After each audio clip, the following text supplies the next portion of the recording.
एक सादगी और ईमानदारी की मिसाल थे। पंडित दीनदयाल उपाध्याय जो जीवन भर राष्ट्र और जनता की सेवा करते हैं, वह आयामी प्रतिभा के धनी थे और वो महान व्यक्तित्व, कुशल चिंतक और संगठन शास्त्री, शिक्षाविद, राजनीतिक वक्ता, लेखक और पत्रकार जैसी उनमें असीम प्रतिभाएं समाहित थी। और एक महान चिंतक और संगठनकर्ता पंडित दीनदयाल उपाध्याय ने एकात्म मानववाद का भी विचार दे करके मानव के कल्याण का एक नया मार्ग समाज के सामने रखा,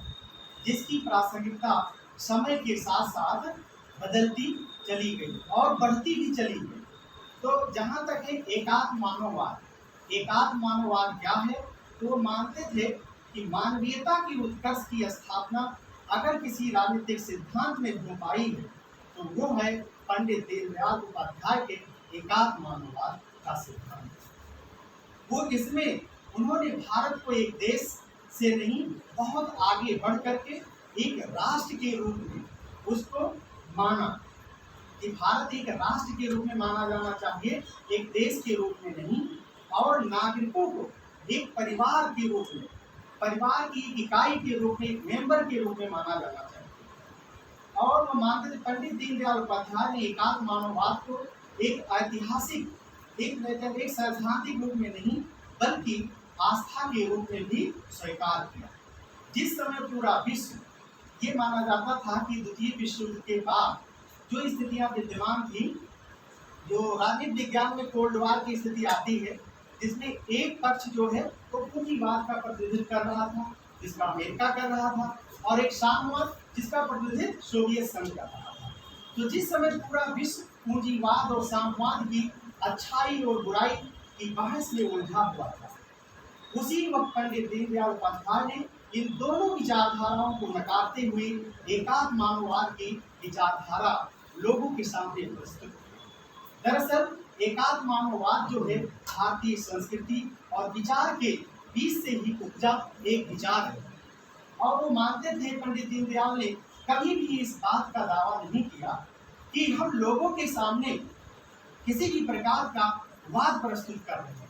बल्कि वो मानते थे कि वो बार बार कहते थे कि एकात्म मानववाद के जरिए वो भारत की सनातन संस्कृति को ही बता रहे थे। और वो कहते उनका मानना था कि समाज का आधार संघर्ष नहीं बल्कि सहयोग होना चाहिए, लोग आपस में सहयोग पूर्वक रहें। और एक वाकया आता है कि सामने जब उन्होंने रखा तो उस बारे में वो स्पष्ट थे कि आप लोगों के सामने मैं कोई नई चीज सामने नहीं रख रहा हूँ, बल्कि हमारी जो व्यक्ति है, इन सबके लिए जो चीजों की जो आवश्यकता है, हमारे स्वभाव से जो मेल खाती है, उन सबका एक मिश्रण और उन सबका एक निचोड़ है एकात्म मानववाद। और एकात्म मानववाद में वो एक बात है, और आज़ादी के बाद उन्होंने बताया कि आज़ादी के बाद तत्कालीन स्थितियों को ध्यान में रखते हुए मानव कल्याण के लिए पंडित दीनदयाल उपाध्याय ने एकात्म मानववाद की अवधारणा को समाज के सामने रखा। इसके जरिए उन्होंने आम इंसान की गरिमा को स्थापित करना चाहते थे, जो व्यक्ति केंद्रित नहीं था, बल्कि हम अन्य लोगों के मानव कल्याण, जो इस तरह का इस लौकिक में जीवन जी रहा है, उसके कल्याण की बातें हम नहीं करते थे,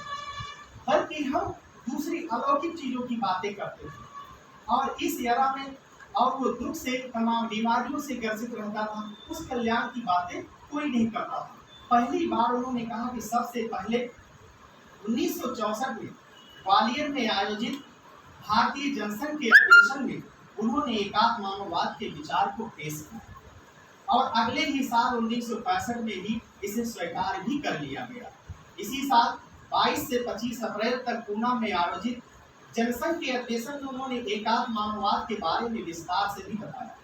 दरअसल पूंजीवाद ने जहां मानव को एक आर्थिक इकाई माना और साम्यवाद ने व्यक्ति को राजनीतिक और कार्मिक माना, वहीं इन सबसे अलग होकर के उन्होंने व्यक्ति को परिवार का एक सदस्य मानने को लिए बताया कि जैसे परिवार में सारे पूरे विश्व की जो हमारे यहाँ की अवधारणा है वसुधैव कुटुम्बकम की, यानी वसुधा पर जो भी लोग निवास कर रहे हैं वो सबको हमको क्या है, वो एक मेंबर एक परिवार के नहीं, सबके कल्याण की बात की जाती है। ये तो हम स्टेट की एक संकल्पना देखते हैं तो उन्हें कहते हैं कि विभिन्न प्रकार की, गांधी जी भी कहते हैं कि गांधी जी एक अराजकतावादी, दार्शनिक अराजकतावादी। वो कहते थे कि हमें स्टेट की आवश्यकता नहीं है। क्यों? क्योंकि पुलिस, न्यायपालिका, राज्य सरकार, इन सब की आवश्यकता नहीं होनी चाहिए।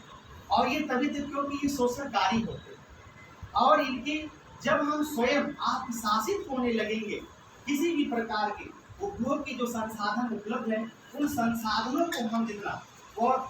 जो संसाधन है अपनी केवल जो हमारी आवश्यकता है केवल उन्हीं की पूर्ति करेंगे और बाकी जो हम उस आवश्यकता के बाद जो बचेगी उसको हम समाज को वापस कर देंगे। इस स्थिति में क्या होगा, हमें किसी ना संघर्ष रहेगा तो ना हमें पुलिस की जरूरत पड़ेगी। वो कहते थे कि इस प्रकार के और भी वेस्टर्न में विद्वान हैं, वो लोग भी ये कहते हैं कि हमें इससे क्या होगा कि ये सब चीज़ों को हम अपने स्वास्थ्य पे, अपनी शिक्षा पे, ये सारी चीज़ों को खर्च करें केवल। तो इसीलिए मार्क्सवाद आगे चल करके इन चीज़ों को बड़े ही क्रांतिकारी रूप में, थोड़ा दूसरे रूप में उसको प्रस्तुत करते हैं। वो कहते हैं राज मुरझा जाएगा।